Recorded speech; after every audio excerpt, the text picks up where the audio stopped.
NFL slate. There's a lot of stuff, there's showdowns, there's all kinds of stuff going on because the moving of the game. There's showdowns. We got the 2-gamer here. We got the leftover from yesterday, and we'll talk a little bit about it. Sheets, is there anything you have like super live that you've got like anybody from the Pittsburgh Buffalo game that could make a difference in? Yeah, I mean, I have a Najee Harris. That would be nice. Yeah. I have one with like the Buffalo defense by itself, which I mean, it needs a bunch of points, but that would be nice too. Yeah. But we'll talk about the 2-game slate. It's kind of tough to get. I won't say tough to get different. It's always tough to get different in 2-game slate, but we're going to try. I will give you a couple of things. First of all, if you are going to play Showdown, if you want to play the Pittsburgh Buffalo game, if you want to get like immediately contrarian, you can play like 4-1s with Pittsburgh. Certainly least likely to win, but I don't know if anybody in their right mind's doing that.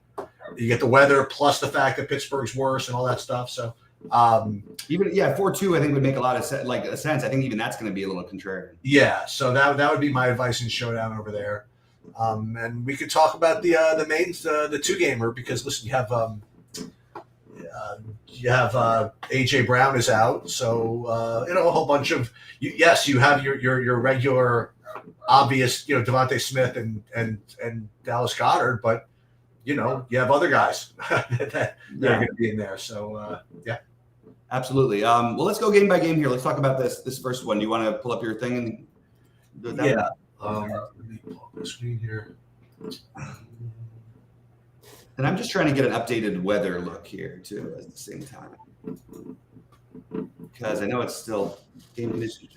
So they're much better than it was, but the wind isn't as bad. It's going to be really cold, but who cares? Like the other teams can score in the cold. So so I mean, presuming the weather's not going to be significantly impactful. It's Buffalo's supposed to win, right? But I do think that it's like a Josh Allen type of game. You know what I mean? Like he'll take off if he has to. He's very live for a couple of rushing touchdowns here as well, regardless of the weather. Actually, the worse the weather, the more likely he gets the rushing touchdowns. The natural question that I'm going to ask is, can you play both running backs from Pittsburgh? You could definitely do it in Showdown. It's asking a lot to get there, I think. Right. If you play it in Classic, but you have to be. I mean, you don't have to be that many people. I mean, look, even if Rachaad White gets there, right? Right. You gotta have to be either Swift or Cook with like your second of those 2 running backs. You know what I mean? So it's tough. It's tough. I feel better about the idea of beating Cook and White and Swift than I do White personally. Yeah, just because the workload and Swift and Cook. I mean, we saw Fournette starting to get touches in a must-win game. I'm a little concerned on that one. So I actually do have I had 25% of my stacks were Buffalo stacks this week for the yesterday's games. So we'll see how that turns out. It's not going to probably be ideal because I don't think I have the one-off of Ferguson enough with it, or Aaron Jones or whatever. I think I've got maybe some of the wrong pieces around it, but I was very high on Harris. I still am, and Warren. Warren should be a little bit lower owned, so I think that's one thing you could consider doing. No one is going to play Mason Rudolph, and I'm not suggesting that it's some sort of a great play or anything.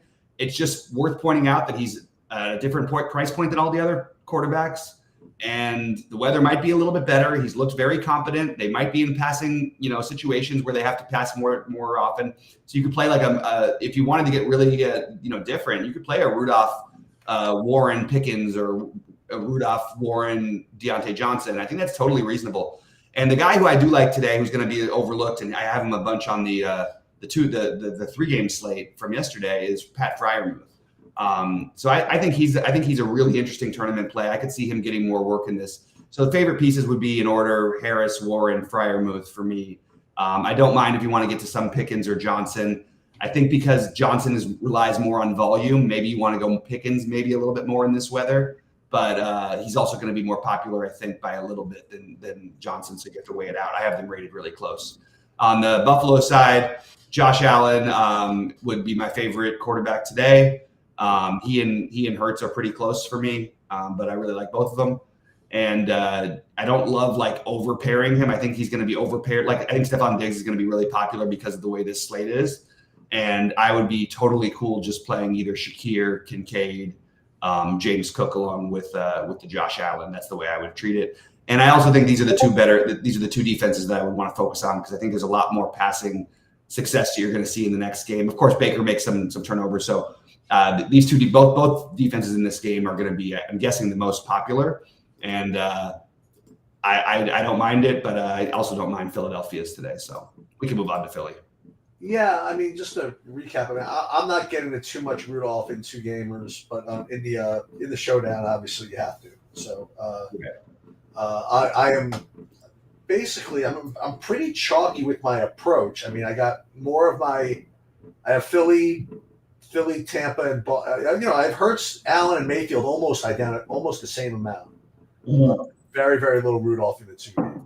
Yeah, I think that it would be. I do think that like just to get different, I think people should play some Rudolph. Like when you get a 5% owned guy and there's only 4 guys available, and you're at a different price point, you don't even need to surpass the other guys. You just need to be relevant enough. But it is a lot. It is look. It would take a lot of things going a certain way for that to work.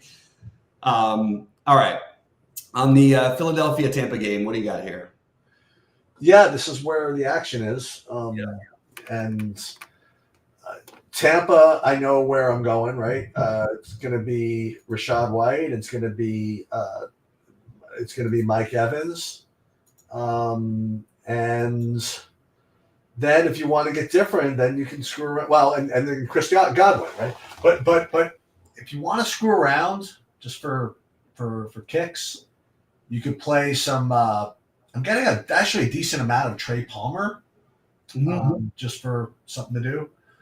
On the Philly side, Devontae Smith, I imagine, is going to be kind of between him and Goddard, going to be through the roof owned, I imagine, with A.J. Brown out.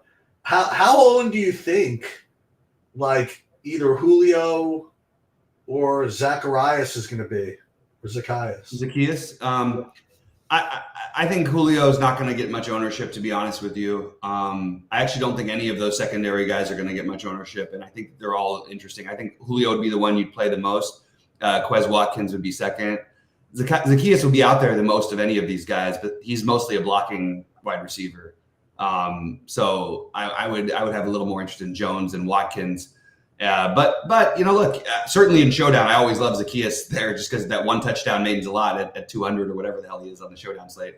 But I personally would like Watkins or Julio a little bit better. More than anything, though, it solidifies Devontae Smith, I think, is the easy top target, and it solidifies Dallas Goedert as the best tight end. That's really what it means to me.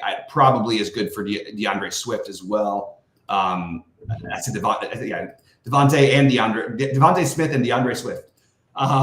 So those are the main ones. I do think Kenneth Gainwell is an interesting tournament play. I think even on the full slate, I think you could totally play him with one of, again, talk about lineup construction, play him with one of the other cheap guys from Pittsburgh, have all the money to spend up for Mike Evans and Devontae Smith. And that's the way I would go. I think Philadelphia's defense has been tragically awful. I don't believe Tampa Bay's pass defense is really bad. So I think this is a game, like, even on a huge slate, I would have gone after this one anyway. I love Evans. I love Devontae. Unfortunately, they're going to be really popular. I love Chris Godwin. Trey Palmer's getting a little too much ownership for my liking, but I thought Cade Otton would be a little bit lower owned, but I guess he's not. So I think you just take the chalk from this game, with the exception of I like the Rachaad White. I mean that's a place to start. Rachaad White, Mike Evans, Devontae Smith are going to be in basically most of my lineups, if not all of them today. And that's sort of where I'm starting and using the other, long shot plays elsewhere. But I do think you start with those guys. Goddard is also my favorite tight end, but I like the idea of getting different with Freiermuth as sort of like a way to play the slate. Maybe playing a Freiermuth and Otton is another route you could go. I mentioned the Gainwell thing to get different because that really is the name of the game. How are we going to get different on this little 2-gamer? And I think those are some really valuable options in doing so. But I would be heavily focused on this Philadelphia game, except for that everybody else is going to. So maybe maybe ignore the quarterbacks a little bit and maybe play some Josh Allen, who's going to have some ownership, but like Josh Allen and then leave Stephon Diggs out is another way you could get a little bit different. I mean, again, people are going to do some of everything because there's millions of people playing every tournament. But anything you like specifically that was off the board at all in this one? I think Julio Jones is a reasonable one that you mentioned. I don't think he's going to be particularly off the board though. But I mean, his projection is terrible across like the industry. It's like less than Trey Palmer, who's cheaper. Well, I mean, that's just kind of silly to me. I mean, different team, but with him out, I mean, Julio's been getting some looks anyway. I mean, yeah. Well, I'm agreeing with you. Like, I like to play, but I don't think I'm down with that. I mean, what do you think? Okay, you want to get off the board? You want to try Boston Scott? That's too far for me. All right. I'll do that I would do that in Showdown, but Kenneth Gainwell is like legitimately could take over like most of the run. Like he might end up getting almost as many looks as DeAndre Swift if things go a certain way today. Boston Scott is not getting more than a couple touches at most. Maybe Boston Scott gets too near, but maybe they're near the goal line for Showdown. That might be good enough, but I can't do the Boston Scott thing myself. One guy I did consider, even though he legitimately I don't even know if he's going to play yet. I don't know where they're at with Fournette right now. That's an idea. But he's currently projected for zero. So I don't know if they haven't announced that he's not playing yet that I've seen. But that was my I wonder if they might just go let this guy pound it out. He's got playoff experience, but I don't think they're going to. I think it's probably a little bit of a reach on my part just to even think about it. But I did want to consider everything. Wait, who did you just mention? I mentioned Leonard Fournette. I don't think that's too crazy. He currently has no projection. Yeah, I don't care. I don't think that's no, it doesn't matter. They don't have him as like I honestly think he might be. So just make sure if you do play him, make sure he's active because he may not be active. Well, obviously, but if he's active, I mean, he could. I mean, maybe. Do I not recall him getting touches in the last couple of weeks? He did. He did get some touches, but like currently they have Ty Johnson and Latavius Murray as their second and third running backs, and they don't even have him on the as active right now. He's not projected to be active. That's right now.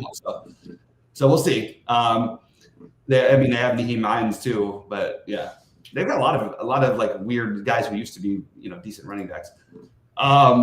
But yeah, so it's a weird 2-gamer. Anything I'll do, I'll post in the Discord just so everybody knows where I'm at. Not that it's been especially helpful. Fading me has probably been the right idea, although I got a lot of pieces right yesterday. I just couldn't get the right mix of them. Hopefully we can get a better mix today. Anything else, Sheets, before we get out of here? Nope. Oh, yeah, look, he didn't get called up for the practice squad, so Fournette is not going to play. Double J, good information. Thank you. I was just about to play. Okay. It looks like, he did not get called up for the practice squad for this week.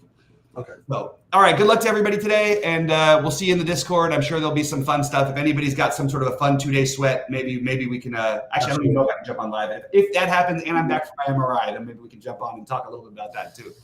All right, guys.